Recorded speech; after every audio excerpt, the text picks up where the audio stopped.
Hello बच्चों, कैसे हैं आप लोग। उम्मीद करते हैं आप लोग अच्छे से पढ़ाई लिखाई कर रहे होंगे। चलिए अब हम लोग कक्षा 8 की बल और दाब चैप्टर का जो सेकंड पार्ट है उस वीडियो को आगे कंटिन्यू करते हैं, वो आगे पढ़ाई करते हैं। इसमें हम लोग पहले स्थिर विद्युत बल तक देख चुके थे। अब हम लोग देखेंगे चुंबकीय बल। चुंबकीय बल क्या होता है? चुंबकीय बल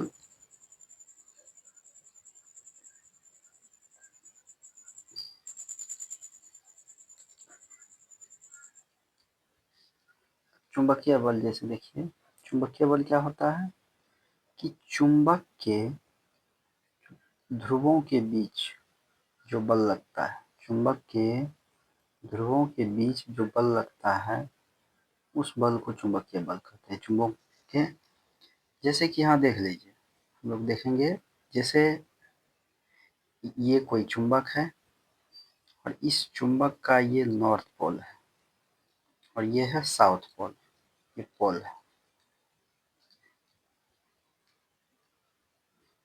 नॉर्थ पोल साउथ पोल, ये भी पोल है, नॉर्थ पोल साउथ पोल। अब यहाँ भी ये साउथ पोल नॉर्थ पोल। तो जब अपोजिट साइड वाला दो पोल एक दूसरे के पास आएगा, तो जब अपोजिट साइड वाला एक दूसरे के पास आएगा तो उसमें आकर्षण होगा, और जब सेम साइड वाला रहेगा तो ये होगा प्रतिकर्षण। गुरुत्व बल, गुरुत्व बल क्या है? गुरुत्व बल यानी चुंबक के, देखिए सीधा सा बात है, अगर समान ध्रुव रहेगा, सीधा सा बात है कि समान ध्रुव रहेगा, समान ध्रुव, समान ध्रुव रहेगा तो प्रतिकर्षण, और असमान ध्रुव रहेगा, असमान ध्रुव रहेगा तो उस जगह क्या होगा? आकर्षण होगा। ठीक है। अब देखिए गुरुत्व बल, आगे है गुरुत्व बल। तो पृथ्वी किसी वस्तु को, गुरुत्व बल में हम लोग देखेंगे पृथ्वी किसी वस्तु को जिस बल से अपनी ओर खींचता है, पृथ्वी किसी वस्तु को, पृथ्वी किसी वस्तु को अपनी ओर जिस बल से खींचती है उसे गुरुत्व बल कहते हैं। ठीक है। जैसे पेड़ की डाल से पत्ते का गिरना, छत से गेंद का नीचे गिरना, ये सारे के सारे। और आगे देखिए,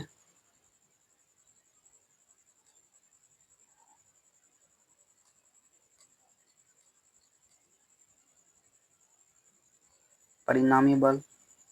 परिणामी बल को अच्छे से समझिएगा। परिणामी बल अगर समझ गए तो इसी में संतुलित और असंतुलित दोनों बल छुपा हुआ है। तो परिणामी बल क्या है? किसी भी वस्तु पर यदि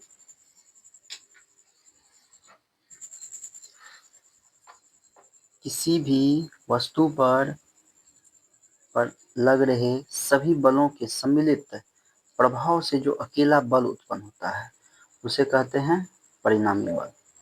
जैसे यहाँ देखते हैं, ये कोई वस्तु है, इस वस्तु पर इधर से 3 आदमी बल लगा रहे हैं, ये 5 न्यूटन का, ये 2 न्यूटन का और ये 3 न्यूटन का।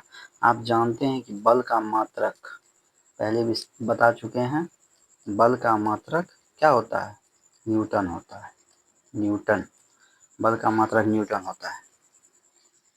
तो यहाँ से 5 न्यूटन, 2 न्यूटन, 3 न्यूटन, और यहाँ हो गया 6 न्यूटन, 8 न्यूटन और 3 न्यूटन। नेट फोर्स इसका क्या हो जाएगा बताइए? ये इधर से लग रहा है और ये इसके अपोजिट लग रहा है, तो दोनों बल इधर जोड़ देंगे तो 5 2 7 3 10, इधर जोड़ेंगे तो 6 8 14 और 3 17, तो 17 में से 10 घटाएंगे, 7 न्यूटन बल का डिफरेंस हो रहा है। तो ये जो टोटल बल आया इसी को हम लोग कहेंगे परिणामी बल। अब देखिए ध्यान से, परिणामी बल, ये जो 7 न्यूटन का बल आया है इसी को हम लोग परिणामी बल कहेंगे। ठीक है। आगे देखिएगा, आगे चलते हैं। अब इसके बाद देखिए वही संतुलित बल, अभी अभी जो बताया आपको, संतुलित बल, परिणामी बल का जो प्रकार है वो दो प्रकार के होते हैं। यानी परिणामी बल में ही है कि अगर वहां घटाने के बाद अगर जीरो आ जाता है तो संतुलित हो जाता है, और अगर जीरो नहीं आता है तो असंतुलित बल होता है। अर्थात जिधर से ज्यादा बल लगेगा वस्तु उसके अपोजिट की ओर खिसकेगी। यहाँ देख लीजिए, यदि किसी वस्तु पर एक साथ अनेक बल क्रियाशील रहते हैं फिर भी वस्तु की स्थिति में कोई परिवर्तन नहीं होता है तो उसे संतुलित बल कहते हैं। जैसे यहाँ देख लीजिए, ये कोई वस्तु है और इसमें 5 न्यूटन का और 3 न्यूटन का बल लगा, इधर से 8 न्यूटन, और ये इधर से 6 न्यूटन का और ये 2 न्यूटन का बल लगाया, ये हो गया 8 न्यूटन। तो नेट फोर्स इसका निकालेंगे तो कितना हो जाएगा, जीरो। जब नेट फोर्स जीरो हो जाएगा तो ये क्या कहलाएगा, संतुलित बल। ठीक है, आगे चलिए और संतुलित बल देखते हैं। अब असंतुलित बल क्या होता है, असंतुलित बल क्या है, यदि यदि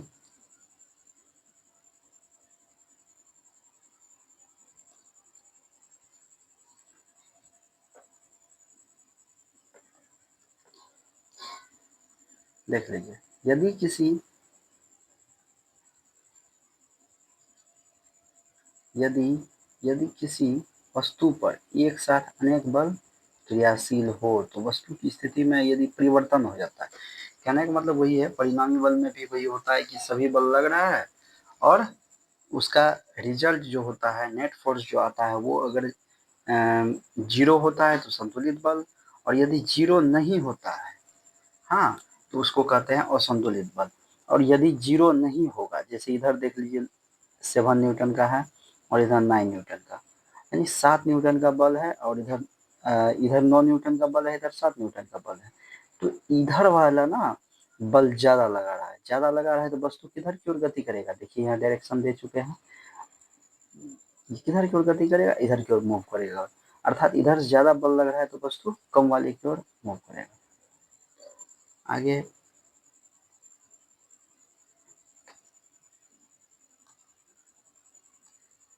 फिर देखिए, आगे चलते हैं। जैसे असंतुलित बल यदि लगता है तो उससे क्या क्या प्रभाव उत्पन्न होता है, असंतुलित बल यदि लगेगा तो उससे क्या प्रभाव उत्पन्न होता है वो देखते हैं। असंतुलित बल लगने से वस्तु क्या होती है, गति में आ जाती है। यानी अभी अभी बताए कि ये वस्तु इधर की ओर मूव करेगा तो गति में आ जाएगा। उसके बाद गतिशील बल वस्तु को विराम में ला देती है। यदि वस्तु स्पीड में है और उस पर बल लगाया जा रहा है अपोजिट साइड से, तो यदि जितना बल लग रहा है और उतना ही बल उल्टा साइड से लगेगा तो वस्तु क्या हो जाएगी, रुक जाएगी, विराम में आ जाएगी, और वस्तु की गति की दिशा को भी बदल देता है। ठीक है, आगे देखिए, आगे क्या है, अब है दाब। अब हम लोग दाब को देखेंगे। दाब क्या होता है, प्रेशर। तो प्रति इकाई क्षेत्रफल पर जो बल लगता है उसको दाब कहते हैं। और दाब बराबर क्या होता है, बल बटा क्षेत्रफल, और बल का मात्रक क्या होता है, न्यूटन, और क्षेत्रफल का मात्रक मीटर स्क्वायर। तो न्यूटन मीटर स्क्वायर, और न्यूटन पर मीटर स्क्वायर को ही बोलते हैं 1 पास्कल। यानी 1 पास्कल बराबर होता है 1 न्यूटन पर मीटर स्क्वायर। आगे देखिए, संपर्क क्षेत्रफल। संपर्क क्षेत्रफल क्या है, संपर्क क्षेत्रफल कोई वस्तु दूसरे वस्तु के जितने संपर्क में रहकर बल लगाता है उसे संपर्क, उसे उसे यहाँ लिखेंगे, उसे संपर्क क्षेत्रफल कहते हैं। अर्थात देखिए, जैसे अभी हम ये कर्सर को देख लीजिए, कर्सर को अगर हम फोर्स करते हैं तो ये अभी इस कॉपी के इतना ही हिस्से को, इसके इस मिडिल पॉइंट को ये टच कर रहा है, इसके मिडिल पॉइंट को टच कर रहा है। अर्थात ये इस पेज पर अभी केवल इस जगह बल लगा रहा है, तो ये जितना भाग में इसको टच करेगा ये इसी को बोला जाता है संपर्क क्षेत्रफल। अब मान के चलिए कि ये कोई बड़ा सा वस्तु है और इस वस्तु पर सेम इसी के साइज का एक वस्तु इसके ऊपर ओवरलैप करके और नीचे वाले वस्तु को ऊपर वाले वस्तु से दबाएंगे। तो दबाने का मतलब हो गया कि इस पूरे वस्तु पर ऊपर से क्या लग रहा है, बल लग रहा है। अर्थात इस पूरा वस्तु के आकार का ऊपर से बल लगने का मतलब इसका संपर्क क्षेत्रफल क्या हो गया, यहाँ से यहाँ तक पूरा पूरी टच किया हुआ है। अब देखिए संपर्क क्षेत्रफल में संपर्क क्षेत्रफल में संपर्क क्षेत्रफल को घटा करके संपर्क क्षेत्रफल को घटा करके या बढ़ा करके दाब को कम या ज्यादा किया जाता है। कैसे, हम लोग एक एक करके एग्जाम्पल इसके बारे में समझेंगे। जैसे संपर्क क्षेत्रफल को बढ़ाते हैं तो दाब को घटाया जा सकता है। अब इस वाले एग्जाम्पल को पहले समझते हैं। संपर्क क्षेत्रफल को जैसे घटाते हैं तो उस तरह से इसके दाब को बढ़ा सकते हैं। कैसे, तो देख लीजिए।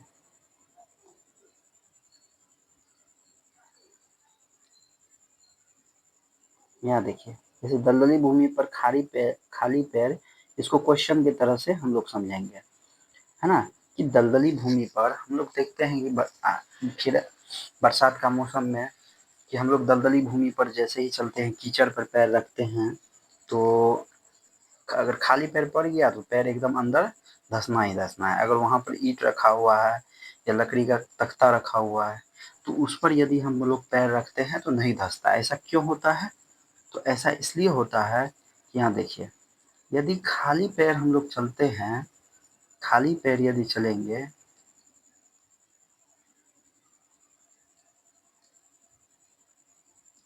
यदि खाली पैर चलते हैं तो उसके पैर का क्षेत्रफल, अभी अभी संपर्क क्षेत्रफल के बारे में बताएं कि संपर्क जितना से रहेगा, संपर्क जितना रहेगा प्रेशर उतना ज्यादा होगा। यानी संपर्क कम, एक ट्रिक याद रखिएगा, संपर्क यहाँ देख लीजिए, ऐसे रखिएगा, संपर्क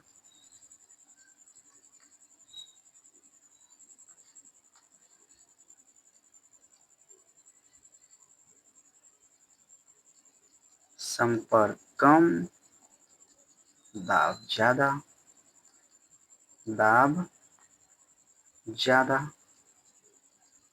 और संपर्क अधिक, संपर्क अधिक, दाब कम, दाब कम। ठीक है, इस तरह से इसको समझ लेना है। अब देखिए, जैसे हम लोग खाली पैर चलेंगे तो मान के चलिए पैर ये साइज का हुआ और यहाँ कीचड़ है, ये कीचड़ है, तो ये जो फोर्स लगाएगा ये छोटा है और पूरा शरीर का भार को तोड़ा हुआ है, तो ऊपर से बल लग रहा है, तो छोटा सा जगह पे ये जैसे ही बल लगाता है ना, ये धंस जाता है। लेकिन यदि अगर यहीं पर एक तख्ता इस तरह से रख देता है, तख्ता रख दिया और यहाँ कीचड़ है, ठीक, यहाँ कीचड़ है, इस तरह कीचड़ फैला हुआ है। और अब देखिए, अगर यदि इस पर पैर रखते हैं तो ये पैर यहाँ रखते हैं लेकिन इसका वजन जो है पूरा बढ़ जाता है। यहाँ पे फिर इसके आगे भी पैर रखेंगे, इसका वजन बढ़ जाएगा और वजन के बढ़ जाने से ये पूरा एरिया में ये फैल जाता है वजन, जिससे क्या होता है, इस पर प्रेशर कम पड़ता है। अभी अभी बताए, संपर्क अधिक तो दाब कम, और जब दाब कम लगेगा तो ये यहाँ नहीं धंसेगा। इसीलिए कीचड़ में तख्ते पर तख्ते या ईंट को रख करके उस पर से लोग चलते हैं। ठीक है, चलिए आगे देखिए।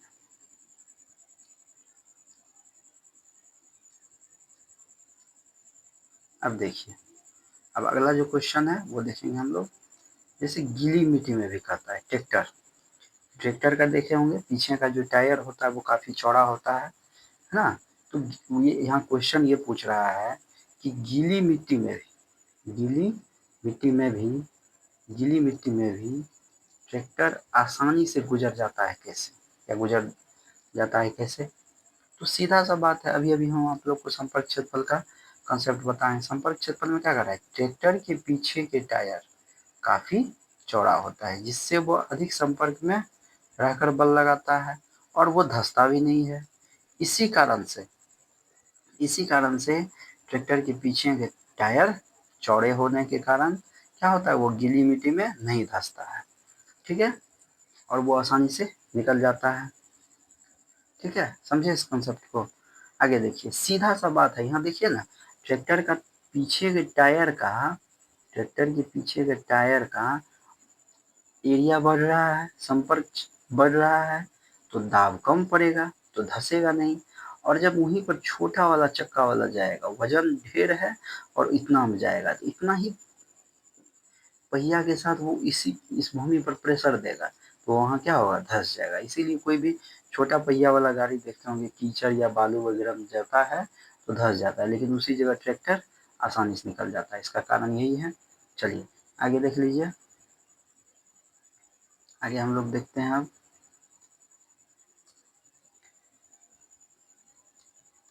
देखिए, जैसे कह रहा है कि मकान मकान का जो दीवार का आधार होता है, आधार कहने का मतलब जिसको हम लोग अपने भाषा में ये कह सकते हैं, जो मकान का जो बेस होता है। जैसे आप लोग देखते होंगे कि ये हमारा मकान बन रहा है, ये जो मकान बनता है, ये जो मकान बनता है और इसका जो बेस तैयार होता है, ये एक मकान है मान के चलिए, इसका जो पहले बेस तैयार होता है उसको देखते होंगे कि जहाँ कुर्सी होता है उसका, उसी कुर्सी को आधा बेस कहा जाता है। ये जमीन में ना, जमीन में अगर कोई पिलर डालता है ना, तो पिलर में इस तरह से जाली नुमा नीचे में स्ट्रक्चर डाला जाता है, ऐसे करके, इस तरह करके, और इसको फिर सीमेंट से पूरा ढलाई करके दिया जाता है। अब देखिए, इस पर जैसे ही प्रेशर पड़ेगा, ये जाली जो है, ये जाली, ये जो स्ट्रक्चर, जाली नुमा स्ट्रक्चर है, ये इस पिलर के वजन को क्या करेगा, बांट देगा, और इससे जमीन में ये धंसता नहीं है। उसी तरह से अगर ये जो, अगर कोई घर सीधा बना रहा है बिना पिलर का भी, अगर जमीन में वो चौड़ा कर देता है, उसको बेस को थोड़ा सा चौड़ा कर देगा, अंदर में बेस को चौड़ा कर देगा, इसका भार क्या होता है, हर एक तरह से इधर वितरित हो जाएगा, डिस्ट्रीब्यूट हो जाएगा, इसका भार बंट जाएगा, और बंट जाएगा तो घर क्या होता है, धंसता नहीं है। इसी कारण से कोई भी घर यदि बनाता है तो देखते होंगे नीचे, जमीन के नीचे उसको पहले थोड़ा सा खोद करके, गड्ढा करके, और उसको चौड़ा कर दिया जाता है, या पिलर वगैरह जो डाला जाता है, जिसको स्टेपनर भी बोलते हैं, अगर डाला जाता है तो उसको जमीन में देख रहे हैं किस तरह से दिया जाता है। ठीक है, चलिए आगे देखते हैं। अब उसके बाद देखिए, उसके बाद है कि, तो वही चीज यहाँ है, देखिए, मकानों के मकानों के मकानों के दीवारों के आधार भूमि में इसलिए चौड़े बनाए जाते हैं क्योंकि मकान का भार बड़े क्षेत्रफल में वितरित हो जाता है। वितरित होना मतलब बंट जाना, बंट जाता है, बंट जाता है, जिससे क्या होता है, दाब कम पड़ता है। दाब कम पड़ता है, इसलिए वो भूमि में क्या बनाया जाता है, चौड़े बनाए जाते हैं। ठीक है, आगे देखिए। अब आगे देखना है ड्राइंग पिन। ड्राइंग पिन मतलब देखे होंगे, ड्राइंग पिन, पिन जो होता है, जो हम लोग यूज करते हैं, अगर स्टेपनर नहीं रहता है तो वो एक कांटी जैसा पिन रहता है, और उसको ऐसे करके गथ देते हैं। तो गथ देते हैं तो देखते होंगे उसके पीछे का जो भाग रहता है वो वो बहुत पतला है, लेकिन पीछे का भाग थोड़ा सा लास्ट वाला चौड़ा होता है। वो इसलिए चौड़ा होता है क्योंकि फिर अगर अगर मान के चलिए ये एक कांटी है, ये एक कांटी है, ये एक इस तरह से कांटी है, और ये इस पर यहाँ एक पिन होता है, ड्राइंग पिन, ये देख लीजिए, इस तरह से रहता है ना। अगर इसको हम लोग को घसना है, तो अगर हम लोग यहाँ बल लगाते हैं, यहाँ बल लगाते हैं, इस पर बल लगाते हैं, तो यहाँ क्या होता है, यहाँ प्रेशर, ये इस पर बल लगाने से ये प्रेशर देगा इसका नोक पे, और यहाँ जो नोक होता है वो नोक क्या करेगा, तुरंत कागज में धंस जाएगा। तो इसी कारण से, है ना। चलिए आगे बढ़िए, इसमें देखते हैं अब क्या है, इस संपर्क क्षेत्रफल को कम करके दाब को बढ़ा सकते हैं। संपर्क क्षेत्रफल को कम करके दाब को बढ़ा सकते हैं। जैसे देख लीजिएगा इसको, संपर्क क्षेत्रफल को कम करके दाब को कैसे बढ़ा सकते हैं, इसको भी हम एक एग्जाम्पल के थ्रू समझेंगे। देखिए संपर्क क्षेत्रफल को कम करके, अब देख लीजिए, जैसे यहाँ एक हमने चाकू बनाया, जैसे ये देख लीजिए, ये एक मान के चलिए चाकू है, इस तरह से ये एक चाकू है। तो चाकू में क्या करता है, यहाँ का भाग जो है वो धारदार बनाया जाता है।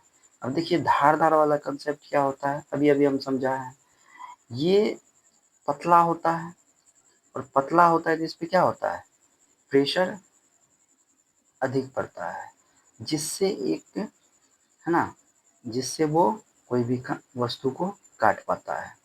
ठीक है, अब आगे देखिएगा कि कोई भी अगर काटने वाला वस्तु हो कोई भी, तो वो इस तरह से क्या करता है, इसको काट देगा। ठीक है, प्रेशर उस पर अधिक पड़ेगा, वही चीज हम यहाँ लिखे हैं। देखिए संपर्क क्षेत्रफल को कम करके, संपर्क क्षेत्रफल कम हो गया क्योंकि वो नुकीला हो गया है आगे में, और दाब वहाँ क्या हो जाएगा, बढ़ जाएगा, प्रेशर बढ़ जाएगा उस पर।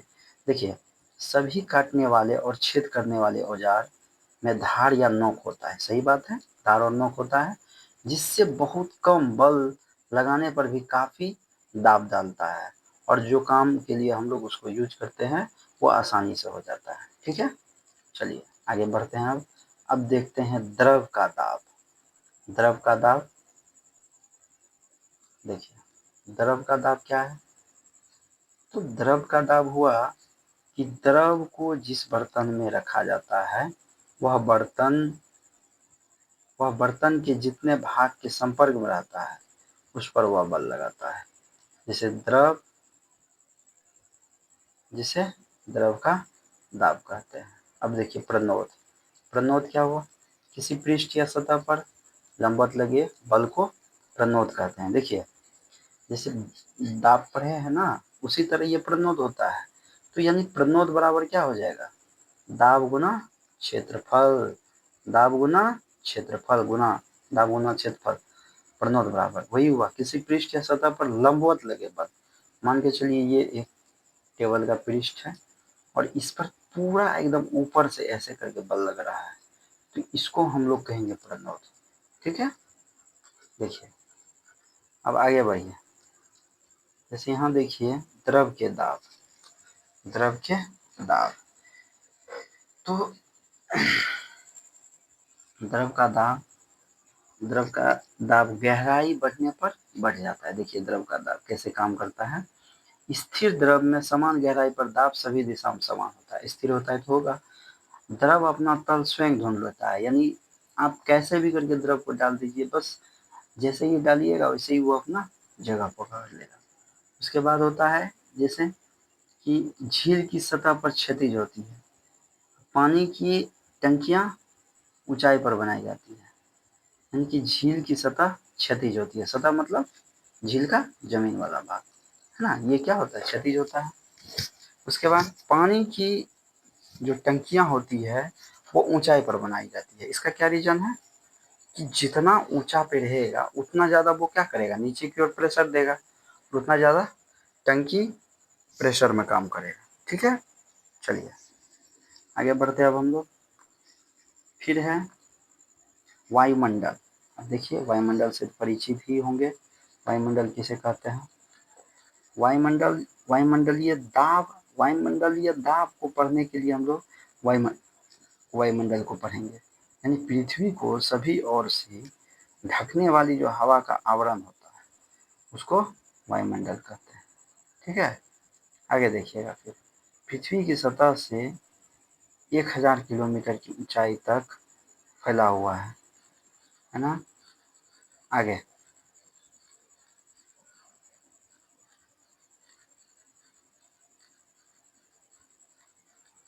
चलिए, ये हो गया, जैसे वायुमंडल में देख लीजिए पृथ्वी को सभी ओर से ढकने वाली जो हवा का आवरण होता है उसे ही हम लोग वायुमंडल कहेंगे।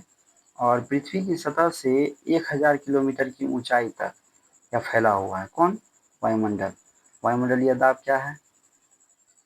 वायुमंडलीय दाब प्रति इकाई क्षेत्रफल पर वायु स्तंभ, प्रति इकाई क्षेत्रफल पर वायु स्तंभ के भार के कारण, यानी वायु के भार के कारण जो उस पर बल लगता है उसी को कहते हैं वायुमंडलीय दाब।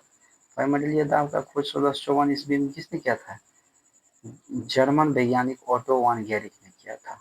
ये बात याद रखिएगा, ओटो वान गेरिक ने किया था। और ओटो वान गेरिक ने 22 इंच व्यास के तांबे का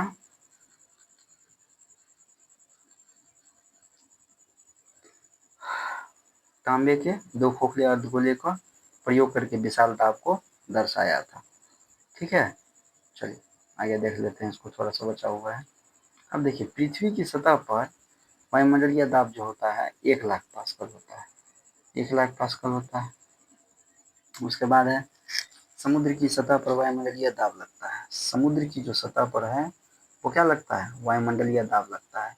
किंतु समुद्र के तल के समुद्र के तल की ओर, समुद्र के तल, 2 बार तल हो गया, समुद्र के तल की ओर, समुद्र के तल की ओर जाते हैं। वायु के दाब के साथ द्रव का दाब गहराई के अनुसार बढ़ता है। समुद्र की सतह की अपेक्षा तल पर का दाब समुद्र की सतह की अपेक्षा अत्यंत अधिक होता है। ठीक है, चलिए धन्यवाद। आप लोग पढ़ाई कीजिए मत से, और अगला चैप्टर भी हम बहुत जल्द ही आप लोग के समक्ष प्रस्तुत करेंगे।